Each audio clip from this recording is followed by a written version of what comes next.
Hello everyone, welcome back to the channel.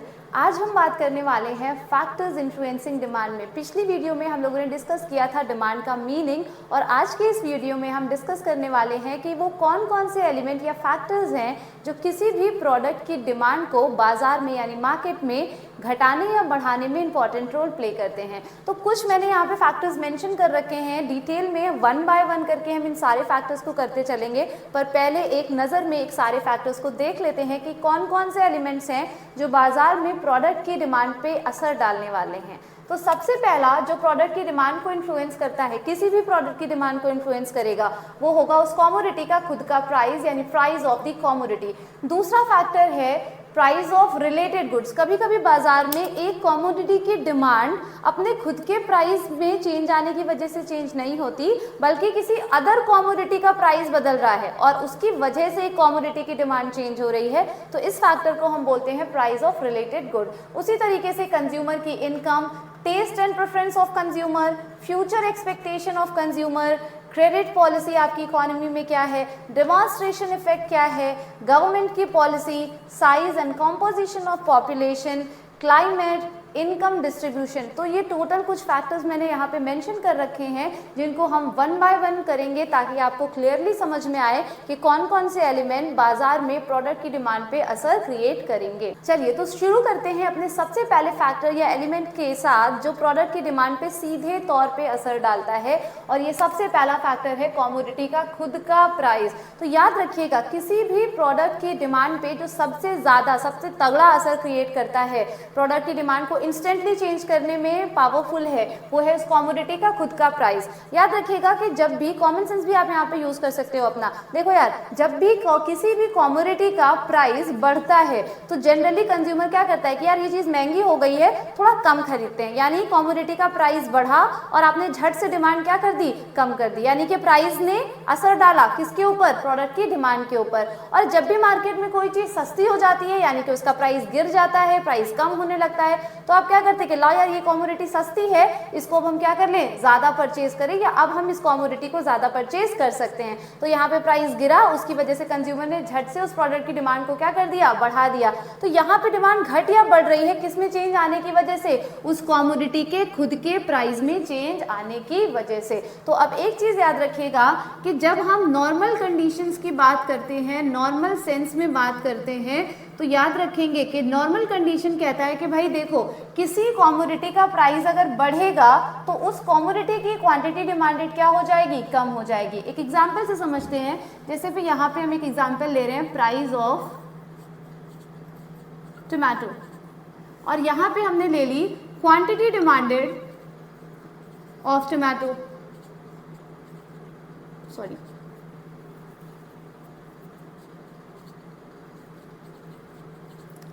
अब ये टमाटर मिलता है आपका रुपीस पर केजी के हिसाब से, ठीक है, और यहाँ पे हम इसकी क्वांटिटी को एक्सप्रेस करेंगे केजीज में। ठीक, अब जैसे सपोज कर लेते हैं कि टमाटर 60 रुपये का चल रहा है, 60 रुपये फॉर केजी। ठीक, तो मेरे घर में सिर्फ 2 किलो टमाटर हर दिन खरीदा जा रहा है। ठीक, 60 रुपये पे कितनी क्वांटिटी डिमांड कर रहा है कंज्यूमर, यहाँ पे 2 केजी क्वांटिटी डिमांड कर रहा है। अब सपोज करिए कि टमाटर महंगा हो गया, अब यही टमाटर 120 रुपये पर किलो तक पहुंच गया। अब देखो भैया, टमाटर क्या हो गया, महंगा हो गया, तो अब थोड़ा सा यूज इसका कम किया जाने लगेगा घरों में, और जैसे यहाँ पे प्राइस बढ़ा, मैंने क्वांटिटी घटा करके कितनी कर दी, 1 केजी। यानी कमोडिटी का प्राइस बढ़ा और यहाँ पे मैंने कमोडिटी की डिमांड को क्या कर दिया, कम कर दिया। तो यहाँ पे डिमांड पे असर क्रिएट कर रहा है कमोडिटी का प्राइस, इसलिए प्राइस पहला फैक्टर बन जाता है जो कमोडिटी की डिमांड को इन्फ्लुएंस करेगा। अब इस एलिमेंट के साथ आप यहाँ पे एक कंक्लूजन भी निकाल सकते हैं कि यहाँ पे इनवर्स, या आप इसको बोल सकते हैं नेगेटिव, मतलब उल्टा रिलेशनशिप बन रहा है, नेगेटिव, इनवर्स, या फिर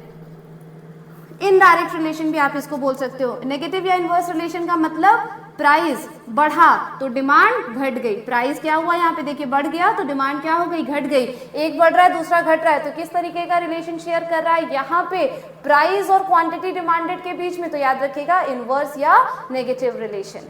चलिए, तो प्राइस ऑफ कमोडिटी के बाद जो दूसरा फैक्टर हम स्टार्ट करने जा रहे हैं जो प्रोडक्ट की डिमांड पे इन्फ्लुएंस क्रिएट करेगा, वो है प्राइस ऑफ रिलेटेड गुड्स या प्राइस ऑफ रिलेटेड कमोडिटीज। देखिए बाजार में कभी कभी ऐसा भी होता है कि किसी प्रोडक्ट की डिमांड चेंज हो रही है, बढ़ या घट रही है, पर उस कमोडिटी का प्राइस नहीं चेंज हो रहा है, किसी और दूसरी कमोडिटी का प्राइस चेंज हो रहा है, जिसकी वजह से एक दूसरी कमोडिटी की डिमांड क्या हो रही है, चेंज हो रही है। जैसे एक एग्जांपल हम समझते हैं, जैसे मैंने कहा कि बाजार में एक कमोडिटी है एक्स, इस एक्स कमोडिटी की डिमांड बढ़ या घट रही है क्योंकि एक दूसरी कमोडिटी है वाई नाम की, और इस वाई नाम की कमोडिटी का प्राइस क्या हो रहा है, चेंज हो रहा है। तो जब वाई कमोडिटी का प्राइस चेंज होने की वजह से दूसरी एक्स कमोडिटी की डिमांड पे फर्क पड़े, डिमांड पे असर पड़े, तो इस कॉन्सेप्ट को हम बोलते हैं प्राइस ऑफ रिलेटेड गुड। यानी एक कमोडिटी की जो रिलेटेड कमोडिटी है उसकी डिमांड पे असर पड़ रहा है, अगर उसकी दूसरी रिलेटेड कमोडिटी का क्या चेंज होगा, प्राइस। अब यहाँ पे हम बात करेंगे कि रिलेटेड गुड्स होती कितने तरीके की हैं, तो ध्यान से समझेंगे। रिलेटेड गुड्स दो तरीके की होंगी, पहली गुड्स होंगी सब्स्टिट्यूट गुड्स जिन्हें हम बोलते हैं, और दूसरी गुड्स होंगी जिनको हम कॉम्प्लीमेंट्री गुड्स के नाम से जानते हैं, यानी कि related goods and complementary goods. ये दोनों ही आपके किस तरीके के गुड्स होंगे, ये दोनों ही आपके रिलेटेड गुड्स की कैटेगरी में लाई करेंगे। फिर से देखो, substitute goods and complementary goods. अब समझते हैं सबसे पहले कि सब्स्टिट्यूट गुड्स होते क्या हैं, तो ध्यान से समझेंगे। सब्स्टिट्यूट गुड्स वो कमोडिटीज होती हैं जो सेम टाइप ऑफ नीड को, कंज्यूमर की सेम टाइप ऑफ नीड या सेम टाइप ऑफ वांट को सेटिस्फाई करेंगी, यानी एक जैसी नीड को सेटिस्फाई करेंगी, लेकिन कंज्यूमर का जो सेटिस्फैक्शन लेवल है उसमें भी कोई चेंज नहीं आएगा, यानी without changing the satisfaction level of consumer.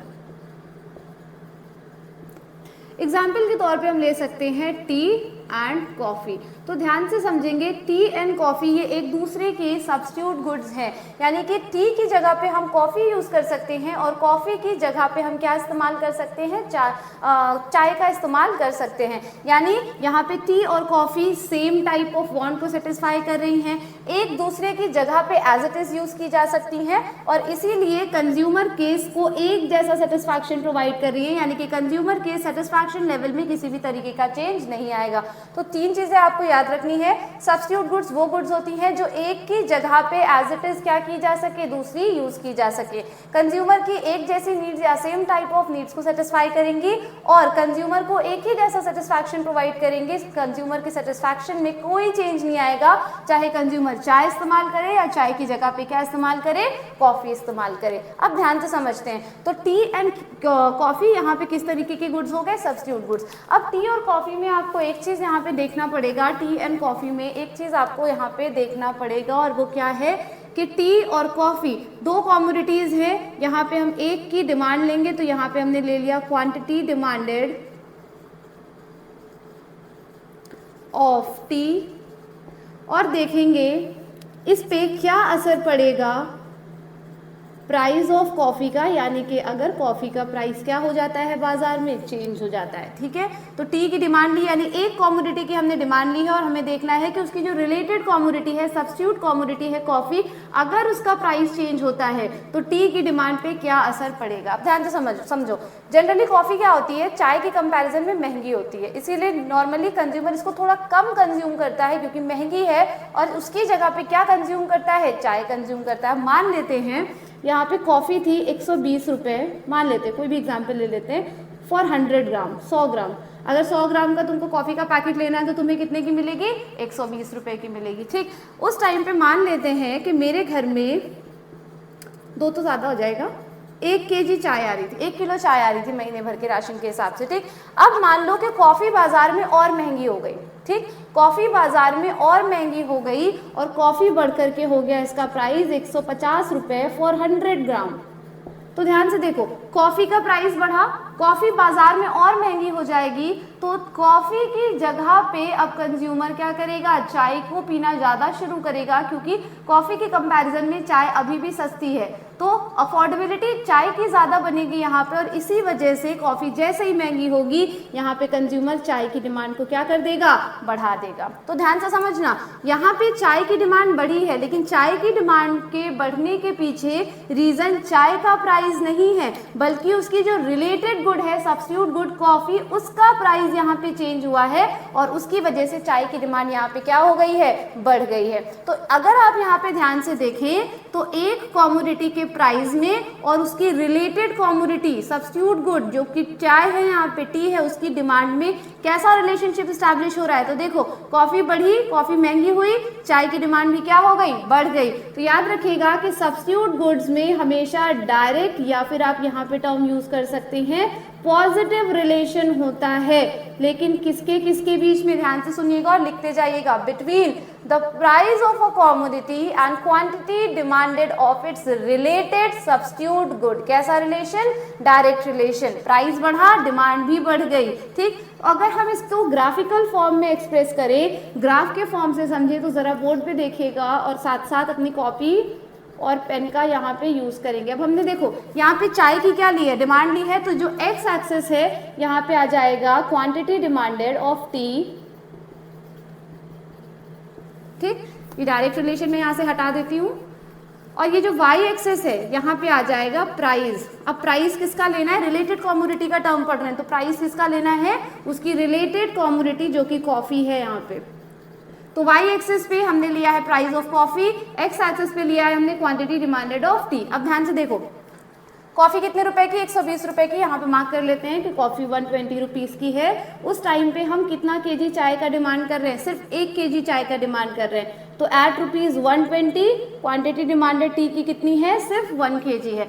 अब अगर कॉफी और महंगी हो जाए, 150 रुपीज की हो जाए, बढ़ जाए कॉफी का प्राइस यहाँ पे, तो जैसे ही कॉफी महंगी हुई कंज्यूमर अब कॉफी की जगह पे क्या खरीदना शुरू करेगा, चाय को खरीदना शुरू करेगा और यहाँ पे कंज्यूमर ने चाय की डिमांड को क्या कर दिया, बढ़ा दिया, तो चाय की डिमांड बढ़ गई। तो देखो 150 रुपए पे अब कितना क्वांटिटी खरीद रहे हैं, 2 केजी परचेज किया जा रहा है। तो पहला कॉम्बिनेशन बना लेते हैं ए, दूसरा कॉम्बिनेशन बना लेते हैं बी। ए कॉम्बिनेशन शो कर रहा है 120 रुपए कॉफी का प्राइस, कितनी क्वांटिटी चाय की डिमांड की जा रही है, 1 केजी। जैसे ही प्राइस बढ़ा 150 रुपए पे, चाय की डिमांड बढ़ गई और हम कौन से कॉम्बिनेशन पे हैं, बी कॉम्बिनेशन पे आ गए। अब अगर हम दोनों कॉम्बिनेशंस को मिलाएं तो देखें यहाँ पे सब्स्टिट्यूट गुड्स का जो कर्व बन रहा है, सब्स्टिट्यूट गुड्स का जो डिमांड कर्व बन रहा है वो कैसा बन रहा है, अपवर्ड स्लोपिंग कर्व बन रहा है। लिखते जाइएगा कैसा कर्व बन रहा है, अपवर्ड स्लोपिंग कर्व बन रहा है। और अपवर्ड स्लोपिंग कर्व के पीछे रीजन है कि प्राइस बढ़ा, इधर चाय की डिमांड बढ़ी, यानी कैसा रिलेशन है दोनों के बीच में, डायरेक्ट या पॉजिटिव रिलेशन है। तो ये गुड्स होंगी किस तरीके की गुड्स, सब्स्टिट्यूट गुड्स। तो रिलेटेड गुड्स में सब्स्टिट्यूट गुड्स के बाद जो दूसरी टाइप ऑफ गुड्स आती हैं ये है कॉम्प्लीमेंट्री गुड्स। अब कॉम्प्लीमेंट्री गुड्स क्या होती हैं, विच आर यूज्ड टुगेदर। ये कौन सी गुड्स हो गई, कॉम्प्लीमेंट्री गुड्स। यानी कॉम्प्लीमेंट्री गुड्स वो गुड्स होती हैं जिनको हम इकट्ठा या एक साथ यूज करते हैं। एग्जाम्पल के तौर पे यहाँ पे हम ले सकते हैं, जैसे एक छोटा सा एग्जाम्पल ले लेंगे, पेट्रोल एंड व्हीकल। पेट्रोल और व्हीकल ये दोनों जो है, दोनों कॉमोडिटीज जो है, इनको इकट्ठा या एक साथ यूज किया जाता है। और भी आप एग्जाम्पल यहाँ पे ले सकते हैं, आप लिखते चलेंगे, ब्रेड एंड बटर हो गया, ब्रेड एंड जैम हो गया। ठीक, तो ब्रेड बटर, ब्रेड जैम, ये सारे गुड्स कैसे हैं, कॉम्प्लीमेंट्री गुड्स हैं, क्योंकि यहाँ पे ब्रेड और बटर दोनों को इकट्ठा एक साथ ही यूज करेंगे। ब्रेड एंड जैम इकट्ठा और एक साथ यूज करेंगे, तो ये कौन से गुड्स होंगे, कॉम्प्लीमेंट्री गुड्स। अब कॉम्प्लीमेंट्री गुड्स के केस में क्या होता है, दो कॉमोडिटीज आपको लेनी है। जैसे यहाँ पे हम ले लें प्राइस ऑफ पेट्रोल, आप अपने जहाँ पे भी आप नोट्स बना रहे हो उसको साथ में करते चलेंगे, प्राइस ऑफ पेट्रोल, और यहाँ पे ले रहे हैं हम क्वांटिटी डिमांडेड ऑफ व्हीकल। ठीक, ये मैंने लिया। अब ध्यान से देखो, पेट्रोल मान लो चल रहा है 100 रुपये फॉर लीटर, 100 रुपये लीटर, 100 रुपीज़ लीटर चल रहा है। उस टाइम पे मान लेते हैं कि 50 व्हीकल्स की डिमांड हो रही है मार्केट में। ठीक है, 50 कार जो पेट्रोल से चलती हैं उनकी डिमांड हो रही है। ठीक, अब पेट्रोल मान लेते हैं पहुंच गया 150 रुपये पर लीटर, महंगा हो गया, अभी कोई सस्ता नहीं है वैसे, लेकिन मान लेते हैं कि कितने का हो गया, 150 रुपये फॉर अ लीटर। तो देखो जैसे ही यहाँ पे पेट्रोल बढ़ा, पेट्रोल का प्राइस बढ़ा, अब इस एक कॉमोडिटी का प्राइस चेंज हुआ तो देखो उसकी जो दूसरी रिलेटेड कॉमोडिटी है, कौन सी कैटेगरी, कॉम्प्लीमेंट्री नेचर की, दूसरी कॉमोडिटी की डिमांड पे तुरंत असर पड़ेगा। देखो जैसे ही पेट्रोल महंगा होगा, कंज्यूमर के लिए पेट्रोल वाली गाड़ियाँ डेली बेसिस पे चलाना, अफोर्ड करना थोड़ा उनके लिए कॉस्टली पड़ेगा। तो बहुत ज़्यादा कंज्यूमर ये सोचेंगे कि भैया अब हम पेट्रोल वाली गाड़ी नहीं खरीदेंगे, यानी पेट्रोल वाली गाड़ियों की मार्केट में डिमांड धीरे धीरे क्या होगी, कम हो जाएगी। और हमने देखा जैसे ही पेट्रोल का यहाँ पे प्राइस बढ़ा, जो व्हीकल है जो पेट्रोल से चलती हैं उनकी डिमांड घट गई, और घट करके सिर्फ कितनी यूनिट्स की रह गई, 30 यूनिट्स की। तो देखिएगा प्राइस यहाँ पे बढ़ रहा है, जिसका असर दूसरी कॉमोडिटी जो उसकी रिलेटेड गुड्स है, कॉम्प्लीमेंट्री नेचर की, उसकी डिमांड पे क्या पड़ रहा है कि डिमांड यहाँ पे क्या हो गई है, घट गई है। तो जब एक कॉमोडिटी का प्राइस बढ़े और उसकी रिलेटेड कॉमोडिटी का प्राइस घट जाए उसके रिस्पॉन्स में, तो याद रखिएगा ये कौन से नेचर की गुड्स होंगी, लिख लीजिएगा, कॉम्प्लीमेंट्री गुड्स हो जाएंगी। ठीक है, यानी कि ये दोनों कैसा रिलेशनशिप शेयर कर रहे हैं, यहाँ पे ध्यान से देखेंगे, ये इनवर्स या फिर नेगेटिव रिलेशनशिप शेयर करती हैं। कौन सी गुड्स, कॉम्प्लीमेंट्री गुड्स। अब अगर हम इनका ग्राफ बना करके देख लें, तो ग्राफ में फिर से दो कॉमोडिटीज हैं, तो एक कॉमोडिटी का प्राइस लेंगे, तो हम यहाँ पे ले रहे हैं प्राइस ऑफ पेट्रोल, और दूसरी कॉमोडिटी की हम डिमांड ले रहे हैं क्वांटिटी डिमांडेड ऑफ व्हीकल। ठीक, अब ध्यान से देखो, पेट्रोल 100, क्वांटिटी कितनी, 50 गाड़ियों की आ रही है, 100 रुपए पे 50 गाड़ियां सपोज करो खरीदी जा रही हैं पूरे मार्केट में, एक मंथ का अज्यूम कर लो। ठीक, ये ठीक, अब प्राइस बढ़ा तो डिमांड क्या हो गई, कम हो गई। चलो बढ़ाते हैं प्राइस, पेट्रोल का प्राइस 100 से बढ़ के कितना हो गया, 150, तो प्राइस बढ़ा, डिमांड क्या हो गई, कम हो गई, और अब कम होकर सिर्फ कितनी यूनिट्स की रह गई है, 30 यूनिट्स की। तो 150 रुपये पर लीटर पे सिर्फ 30 गाड़ियों की डिमांड आ रही है महीने में, यानी प्राइस बढ़ा तो उसके रिस्पॉन्स में जो रिलेटेड गुड थी उसकी डिमांड क्या हो गई, पीछे आ गई, कम आ गई। दो कॉम्बिनेशन बन रहे हैं, दोनों कॉम्बिनेशन को जब यहाँ पे मिलाएंगे और जनरेट करेंगे कर्व, तो देखिए कर्व कैसा बन रहा है, डाउनवर्ड स्लोपिंग कर्व बन रहा है, यानी इसका स्लोप यहाँ पे कैसा है, नेगेटिव स्लोपिंग, या आप इसको डाउनवर्ड स्लोपिंग भी बोल सकते हो।